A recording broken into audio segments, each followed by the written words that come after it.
नमस्कार, ग्लोबल स्पेशलमा यहाँलाई स्वागत छ। दर्शकवृन्द, ग्लोबल स्पेशल खोजमूलक समाचार सामग्रीहरूको स्पेशल प्याकेज हो। हामी जनसरोकारका हरेक विषयको गहिरो अध्ययन गर्दै सत्य तथ्यलाई उजागर गर्ने प्रयास गर्दछौँ। सत्य तथ्य र निष्पक्ष समाचारको प्याकेज दिने हाम्रो प्रयास निरन्तर जारी छ। दर्शकवृन्द, सर्वोच्च अदालतले बाराको निजगढमा अन्तर्राष्ट्रिय विमानस्थल निर्माण नगर्न आदेश दिएको छ।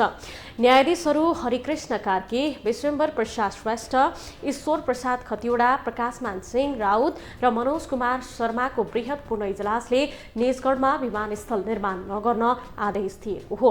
वरिष्ठ अधिवक्ता प्रकाश मणि शर्मा सहितले दायर गरेको रिटमा सुनवाई गर्दै सर्वोच्च अदालतले निजगढ विमानस्थलको वातावरणीय प्रभाव मूल्याङ्कन EIA प्रतिवेदन बदर उक्त प्रतिवेदन स्वीकृत गर्ने वन तथा वातावरण मन्त्रालय बदर गर्ने फैसला गरेको बताइएको छ।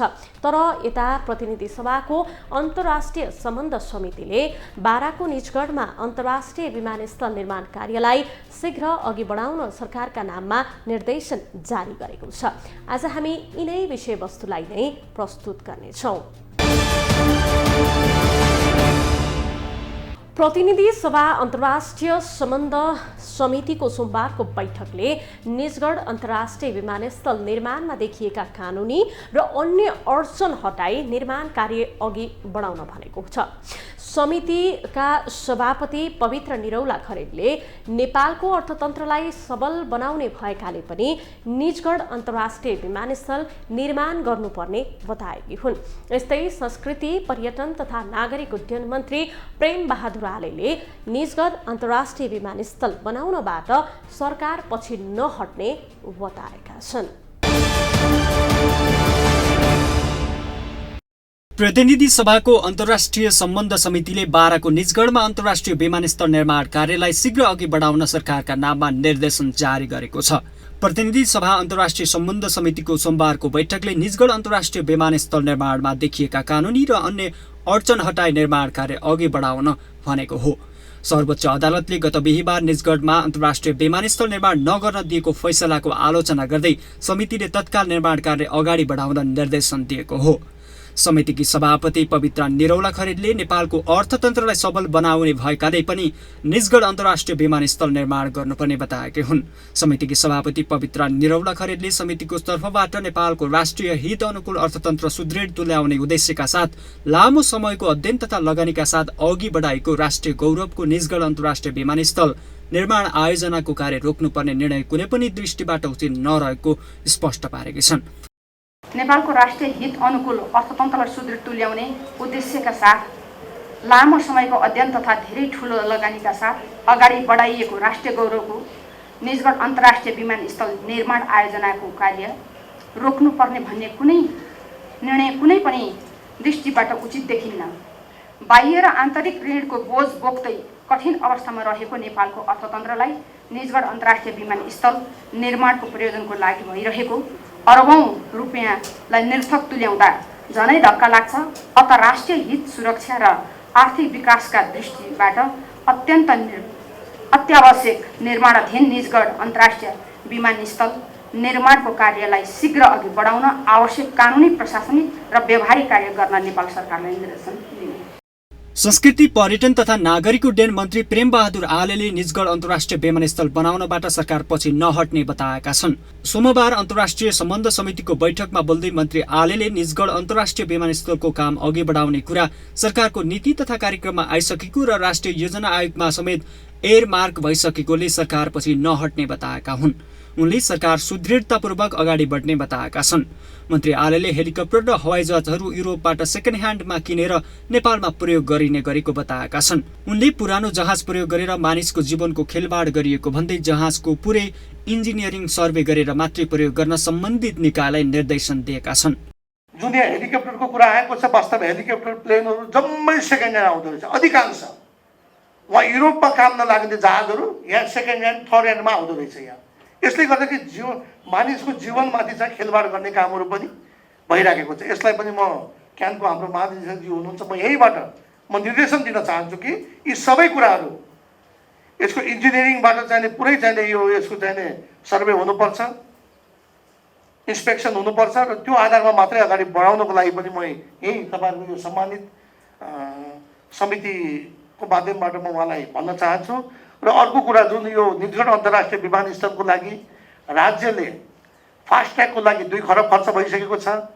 निजगढ अन्तर्राष्ट्रिय विमानस्थल बनाउने भनेर 3 अरब रुपियाँ त्यसमा खर्च भइसकेको छ। त्यसको चाहिने मास्टर प्लान बनिसकेको छ। निजगढ अन्तर्राष्ट्रिय विमानस्थलको नाममा चाहिँ 8050 हेक्टर जग्गा आइसकेको छ। EIA कम्प्लिट भइसकेको छ। अब सम्मानित अदालतले दिएको आदेश बमोजिम के तलमाथि छ भने त्यसलाई हामी सच्याउन सक्छौँ, त्यसलाई सुधार्न सक्छौँ। तर एकजना मान्यज्यूले भन्नुभयो 4.5 किलोमिटर उता जानु पर्यो, त्यो हुँदैन। 4.5 किलोमिटर उता गयो भने त्यो EIA बनाउन फेरि 2 वर्ष लाग्छ। अनि यसको प्रोजेक्टको कस्ट कहाँ पुग्छ त्यसपछि? अहिले हामीले एउटा रनवे र एउटा टर्मिनल बिल्डिङ बनाउनको लागि 1 खरब 20 अरबमा बन्छ भने भोलि 2 वर्ष 3 वर्षपछि त्यसको ठ्याक्कै डबल हुन्छ। यो गर्नु भनेको चाहिँ यो एयरपोर्ट तिमी नबनाऊ, तिम्रो देशमा समृद्धि नआओस्, तिमी चाहिँ जहिले पनि हाम्रो माथि चाहिँ निर्भर भएर बस भन्न चाहेको मैले महसुस गरेको छु। त्यसो भएको हुनाले म त बगरको छोरो, दायाँ बायाँ मलाई केही मतलब छैन। समितिबाट जुन चाहिने एउटा महत्त्वपूर्ण सुझावहरू आएको छ, मान्य सभापतिज्यूलाई पनि भन्न चाहन्छु कि तपाईँको निर्देशन स्ट्रेट हुनु पर्यो। त्यसलाई घुमाउने दायाँ बायाँ गयो भने यो हामी गर्न सक्दैनौँ। तपाईँको साथ सहयोग पाएको मैले अनुभूति गरेको छु र तपाईँको स्पिड अनुसारै यो मन्त्रालयले यसलाई अगाडि बढाउनको लागि सम्मान्य राष्ट्रपतिज्यूबाट पनि यो नीति तथा कार्यक्रम आइसकेको छ। अनि हाम्रो राष्ट्रिय योजना आयोगको चाहिने यो राष्ट्रिय योजना आयोगको उसमा पनि यो एयरमार्क भइसकेको अवस्था छ। त्यसो भएको हुनाले अब मन्त्रालय पछाडि हट्दैन, हामी दृढतापूर्वक अगाडि बढ्छौँ र भोलि सम्मानित अदालतबाट आएको पूर्ण पाठलाई मध्यनजर गरेर त्यसपछि फेरि हामी सरसल्लाह गरेर अगाडि बढ्ने नै। यता सर्वोच्च अदालतले बाराको निजगढमा अन्तर्राष्ट्रिय विमानस्थल निर्माण नगर्न आदेश दिएको छ। न्यायाधीशहरू हरिकृष्ण कार्की, विश्वम्भर प्रसाद श्रेष्ठ, ईश्वर प्रसाद खतिवडा, प्रकाशमान सिंह राउत र मनोज कुमार शर्माको बृहत पूर्ण इजलासले निजगढ विमानस्थल निर्माण नगर्न आदेश दिएको हो। वरिष्ठ अधिवक्ता प्रकाशमणि शर्मा सहितले दायर गरेको रिटमा सुनवाई गर्दै सर्वोच्च अदालतले निजगढ अन्तर्राष्ट्रिय विमानस्थलको वातावरणीय प्रभाव मूल्याङ्कन EIA प्रतिवेदन बदर, उक्त प्रतिवेदन स्वीकृति गर्ने वन तथा वातावरण मन्त्रालय बदर गर्ने फैसला गरेको बताएको छ। वातावरण संरक्षण अभियन्ता तथा वरिष्ठ अधिवक्ताहरूले दायर गरेको रिटमा सुनवाई गर्दै बिहिबार सर्वोच्चको बृहत पूर्ण इजलासले अन्तर्राष्ट्रिय विमानस्थल बनाउनु पर्ने भए ऐन कानुन र विधि शास्त्रीय मान्यता अनुसार उपयुक्त विकल्प खोज्नुपर्ने बताएको छ। उपयुक्त विकल्प खोज्न परमादेश दिएको सर्वोच्च अदालतका प्रवक्ता विमल पौडेलले जानकारी दिनुभयो। निजगढ विमानस्थल निर्माण गर्दा वातावरणीय क्षति धेरै हुने भन्दै वरिष्ठ अधिवक्ता प्रकाशमणि शर्मा समेत र रन्जु हजुर पाण्डे समेतले छुट्टा छुट्टै रिट दायर गरेका थिए। 28 वर्ष अघि 2051मा बाराको निजगढमा दोस्रो अन्तर्राष्ट्रिय विमानस्थल निर्माण गर्नु सबैभन्दा उत्तम विकल्पको रूपमा पहिचान भएको थियो। नेपीको इरादले देशका विभिन्न 8 ठाउँमा पूर्व सम्भाव्यता अध्ययन गरी बाराको निजगढ सबैभन्दा उपयुक्त ठहर गर्दै सरकारलाई सिफारिस गरेको थियो। सोही प्रतिवेदनका आधारमा सरकारले निजगढ विमानस्थल निर्माणको तयारी थालेको थियो। बाराको 8000 हेक्टर जमिनमा 4 किल्ला तोकी विमानस्थल निर्माणमा पूर्व तयारीका काम हुँदै आएका थिए। आर्थिक वर्ष 2079-80 को लागि सरकारले हवाई पूर्वाधार निर्माणका लागि 12 अर्ब 24 करोड रुपियाँ विनियोजन गरेको छ। निजगढ अन्तर्राष्ट्रिय विमानस्थल निर्माणका लागि ढाँचा निर्माण गरी लगानी बोर्ड मार्फत आयोजना विकास कार्य अगाडि बढाइने जनाएको छ। निजगढ अन्तर्राष्ट्रिय विमानस्थलको लागि प्रतिनिधि सभाको अन्तर्राष्ट्रिय सम्बन्ध समितिले बाराको निजगढमा अन्तर्राष्ट्रिय विमानस्थल निर्माण कार्यलाई शीघ्र अघि बढाउन सरकारका नाममा निर्देशन समेत जारी गरेको छ। योभन्दा अगाडि प्रधानमन्त्री केपी शर्मा ओली सरकारमा हुँदा सरकारको तर्फबाट राष्ट्रिय गौरवको आयोजना भनी अगाडि बढाइएको थियो। निजगढ अन्तर्राष्ट्रिय विमानस्थलको काम वर्षौंपछि सर्वोच्च अदालतले सधैँका लागि रोक्न भनेसँगै प्रधानमन्त्री देउबा नेतृत्वको सरकारले विमानस्थल बनाउन दृढ संकल्पका साथ अगाडि बढ्ने बताएको छ। यता नेकपा एमाले पनि सर्वोच्चको निर्णय आपत्तिजनक भएको भन्दै विरोध गरेको छ। सोमबार अन्तर्राष्ट्रिय सम्बन्ध समितिको बैठकमा बोल्दै पूर्व प्रधानमन्त्री तथा नेकपा एकीकृत समाजवादीका अध्यक्ष माधव कुमार नेपालले निजगढ अन्तर्राष्ट्रिय विमानस्थलको विकल्प नभएको उल्लेख गरेका छन्। यस्तै नेपाली कांग्रेसका सांसद प्रकाश मानसिंहले निजगढ अन्तर्राष्ट्रिय विमानस्थल बनाउन नसकेकोमा राज्यको लगानी खेर जाने तर्क गरेका छन्। यस्तै नेकपा एमालेका सांसद भीम रावलले कानून परिवर्तन गरेर भए पनि निजगढ विमानस्थल निर्माण हुनुपर्नेमा जोड दिए। यस्तै नेकपा माओवादी केन्द्रका सांसद सुदन किरातीले निजगढ विमानस्थल बन्न नसकेमा 100 वर्ष पछाडि पर्ने टिप्पणी समेत गरे। उनले कानून परिवर्तन गरेर भए पनि सो आयोजनालाई छिट्टै सम्पन्न गर्नुपर्नेमा जोड दिए। सोमबार अन्तर्राष्ट्रिय सम्बन्ध समितिको बैठकमा बोल्दै पूर्व प्रधानमन्त्री तथा नेकपा एकीकृत समाजवादीका अध्यक्ष माधव कुमार नेपालले निजगढ अन्तर्राष्ट्रिय विमानस्थलको विकल्प नभएको बताएका छन्। उनले राज्यका कुनै पनि निकाय विकासको सहयोगी हुनुपर्ने तर्क गरे। उनले विकास निर्माणको काममा बाधा उत्पन्न हुने किसिमको कुनै पनि काम नहोस् भन्नेमा राज्यका सबै निकाय सजग हुनुपर्ने जिकिर गरेका छन्। अध्यक्ष नेपालले अदालतको फैसलाको पाठको आधारमा निर्माण कार्यलाई अगाडि बढाउनु पर्ने धारणा व्यक्त गरे। काठमाडौँको नजिक भएको सबभन्दा आइडियल प्लेस भनेको त्यो निजगढ नै हो र त्यहाँ निजगढमा विमानस्थल बनाउनका लागि ढिला भएको छ। यो ढिला विभिन्न कारणले भएको छ। त्यसमा पनि चाहिँ अब मनन गर्ने र छिटो अगाडि बढाउनु पर्छ, उपाय खोज्नुपर्छ। पुरै फैसला आउन बाँकी छ। फैसलाले कुनै ठाउँ दिन्छ भने त्यो स्पेसलाई चाहिँ ध्यानमा राखेर हामीले अगाडि बढ्नुपर्छ। र कहाँ त्रुटि भयो, मन्त्रालयको पनि त्रुटि भयो कि जब अदालतमा मुद्दाहरू पेशीमा चढेको छ भने त्यहाँ हाम्रो ध्यान जानु पर्दथ्यो। त्यहाँ को जाँदैछन् बहस गर्नका लागि, उनीहरूलाई सम्पूर्ण तर्क तथ्यहरू हामीले प्रदान गर्नु पर्दथ्यो। के सम्भाव्य कुराहरू उठ्न सक्दछन् भन्ने कुराको जानकारी गराउनु पर्दथ्यो।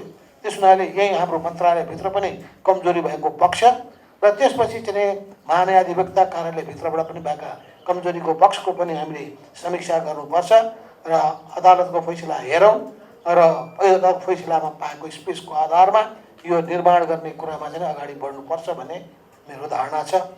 नेपाली कांग्रेसका सांसद प्रकाश मानसिंहले निजगढ अन्तर्राष्ट्रिय विमानस्थल बनाउन नसकेकोमा यसै राज्यको लगानी खेर जाने बताएका छन्। उनले विमानस्थल बनाउन नसके ठूलो मूल्य चुकाउनु पर्ने बताए। यसका लागि आवश्यक परेमा सर्वदलीय सहमति गरेर पनि काम गर्नुपर्नेमा जोड दिए। यो निजगढ एयरपोर्टलाई यदि हामीले चाहिँ बनाउन सकेनौँ भने त्यसले चाहिँ धेरै ठुलो चाहिँ मूल्य चाहिँ हामीले चाहिँ चुकाउनु पर्छ भन्ने कुरा यहाँ आइसकेको छ।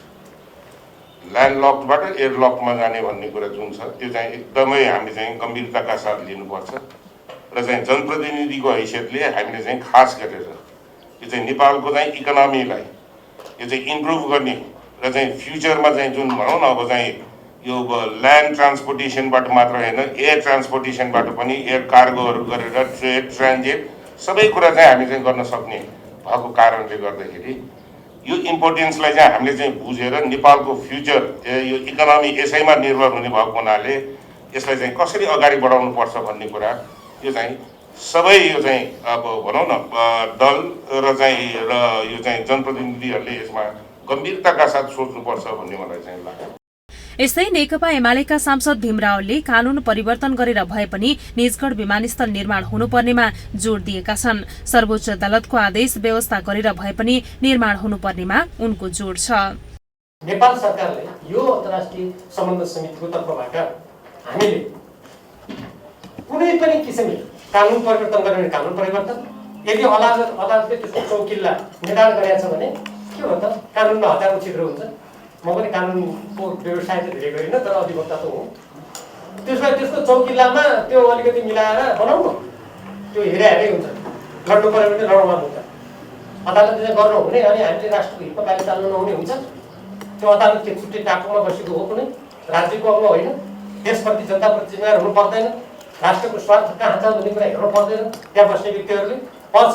त्यसकारण कानुन हो भने कानुन परिवर्तन गर्नु पर्यो। कानुन परिवर्तन होइन त्यसको कुनै अब प्राविधिक दृष्टिकोणबाट कानुनलाई यसले चौकिल्ला यहाँ तोकेर दियो। यो चौकिल्लालाई अलिकति आधा किलोमिटर यो किलोमिटरमा चौकिल्ला तिमीले अदालतको हामी सम्मान गर्छौँ, हामी त यसरी बनाउँछौँ भनेर जाने भए पनि खोज्छौँ त्यो उपाय, तर यो खोज्नै पर्छ।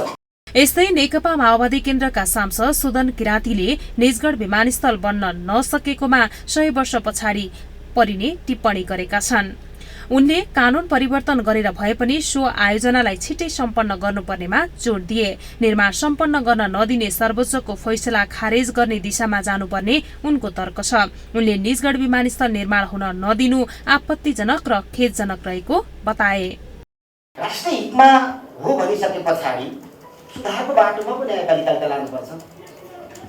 तर यसलाई यो तहसम्म तपाईँको रोक्ने उसको निर्णय हो, यो आपत्तिजनक छ, यो खेदजनक छ र यसलाई कुन सुकै तपाईँको चाहिँ बाटो प्रयोग गरेर यो तपाईँको चाहिँ आयोजनालाई छिटोभन्दा छिटो तपाईँको सम्पन्न गर्ने बाटोमा हामीले आज पनि लान सकिनौँ भने फेरि 100 वर्ष पछाडि हाम्रो देश पर्छ भन्ने कुरा छ। नेपालको कानुनै परिवर्तन गरेर हामीले तपाईँको यो योजनालाई छिटोभन्दा छिटो तपाईँको चाहिँ अब सम्पन्नको दिशामा हामीले लानै पर्छ। यदि लगिएन भने हामी फेरि 100 वर्ष पछाडि फरिन्छ। यहाँ अर्को कुरा आउँछ, रुख काट्न, बेच्न, खरिद बिक्री गर्न माफिया भन्ने पनि छ। त्यसो भन्दा त तपाईँको चाहिँ राष्ट्रिय त्यसको एउटा होला नि त, त्यसको बजार मूल्य होला नि त, त्यसको आधारमा तपाईँको चाहिँ गइएला नि त, भोलि बिक्री वितरण गरिएला नि त। त्यस कारणले यस्तो राष्ट्रघाती जुन कदमहरू विभिन्न तपाईँको राज्यको निकायहरूबाट भइराखेको छ, कुनै पनि समूह स्वार्थहरू भइरहेको छ, त्यो खेदजनक छ, आपत्तिजनक छ। त्यसलाई चाहिँ तपाईँको चाहिँ खारेज गर्ने दिशामा जानु। यता 12 को निजगढमा अन्तर्राष्ट्रिय विमानस्थल नबनाउने सर्वोच्च अदालतको निर्णय विरुद्ध निजगढवासीहरूले पनि विरोध प्रदर्शन गरेका छन्। आइतबार माइतीघर मण्डलामा निजगढ एयरपोर्ट विकासको पक्षधरहरूले सर्वोच्च अदालतको निजगढ विमानस्थल नबनाउने निर्णय विरुद्ध विरोध प्रदर्शन गरेका हुन्। प्रदर्शनमा बोल्दै प्रदर्शनकारी विष्णु खड्काले सर्वोच्चले विकासको काम रोक्दा जनताहरूमा नैराश्यता पैदा भएको बताए। देशको समृद्धि र विकासको विरुद्धमा जुन न्यायालयले हस्तक्षेप गर्यो त्यसको विरुद्धमा हामी एक भएका हौँ र जबसम्म यो निर्णय पुनरावलोकन हुँदैन, जबसम्म यो निर्णय उल्टिँदैन, तबसम्म हामी एकजुट भएर यो कार्यक्रमलाई निरन्तर अघि बढाउने यहाँहरूमा प्रण गर्दछौँ। 2 नम्बर प्रदेशबाट विशेष गरी प्रतिनिधित्व गर्ने, मध्य प्रदेशबाट प्रतिनिधित्व गर्ने जुन माननीय ज्यूहरू हुन्छ उहाँहरूको पालो आएको छ कि छैन? तपाईहरू हिजो एमसिसी पास गर्दा जसरी राष्ट्र एकजुट भएको थियो, आज यो विकासको पक्षमा, राष्ट्रिय गौरवको आयोजनाको पक्षमा पनि सम्पूर्ण माननीय ज्यूहरू एकजुट भएर सरकारले तपाईँको महान्यायाधिवक्ता मार्फत न्यायाधीशलाई ऱ्यापिड केस लगाएर पनि यो निर्णयलाई उल्टाउने काम गर्नुपर्छ। सर्वोच्च अदालतले गत बिहीबार त्रिभुवन अन्तर्राष्ट्रिय विमानस्थलको अर्को वैकल्पिक विमानस्थल चाहिने भए निजगढको विकल्प खोज्न आदेश दिएको थियो। न्यायाधीशहरू हरिकृष्ण कार्की, विशम्बर प्रसाद श्रेष्ठ, ईश्वर प्रसाद खतिवडा, प्रकाशमान सिंह राउत र मनोज कुमार शर्माको बृहत पूर्ण इजलासले निजगढमा विमानस्थल निर्माण नगर्न आदेश दिएको हो। दर्शकवृन्द, 28 वर्षअघि 2051 मा 12 को निजगढमा दोस्रो अन्तर्राष्ट्रिय विमानस्थल निर्माण गर्नु सबैभन्दा उत्तम विकल्पको रूपमा पहिचान भएको थियो। नेवीको इरादले देशका विभिन्न ठाउँको पूर्व सम्भाव्यता अध्ययन गरी 12 को निजगढ सबैभन्दा उपयुक्त ठहर गर्दै सरकारलाई सिफारिस गरेको थियो। सोही प्रतिवेदनका आधारमा सरकारले निजगढमा विमानस्थल निर्माणको तयारी थालेको थियो। 12 को 8000 हेक्टर जमिनमा 4 किल्ला तोकी विमानस्थल निर्माणका पूर्व तयारीका काम पनि हुँदै आएका थिए। आर्थिक वर्ष 7980 को लागि सरकारले हवाई पूर्वाधार निर्माणका लागि मात्रै 12 अर्ब 24 करोड रुपैयाँ विनियोजन गरेको छ। निजगढ अन्तर्राष्ट्रिय विमानस्थल निर्माणका लागि ढाँचा निर्माण गरी लगानी बोर्ड मार्फत आयोजना विकास कार्य अघि बढाइने जनाइएको छ। निजगढ अन्तर्राष्ट्रिय विमानस्थलका लागि प्रतिनिधि सभाको अन्तर्राष्ट्रिय सम्बन्ध समितिले 12 को निजगढमा अन्तर्राष्ट्रिय विमानस्थल निर्माण कार्यलाई शीघ्र अघि बढाउन सरकारका नाममा निर्देशन जारी गरेको हो। यता 12 को निजगढमा अन्तर्राष्ट्रिय विमानस्थल नबनाउने सर्वोच्च अदालतको निर्णय विरुद्ध निजगढवासीहरूले पनि विरोध प्रदर्शन गरेका छन्। सर्वोच्च अदालतले गत बिहीबार त्रिभुवन अन्तर्राष्ट्रिय विमानस्थलको अर्को विकल्प विमानस्थल चाहिने भए निजगढको विकल्प खोज्न आदेश दिएको थियो। हस् त, आजलाई यति नै। भोलि अर्को विषयको सामग्री लिएर आउनेछौँ। तबसम्मका लागि तपाईँ ग्लोबल टेलिभिजन सँगै रहनुहोला। नमस्ते।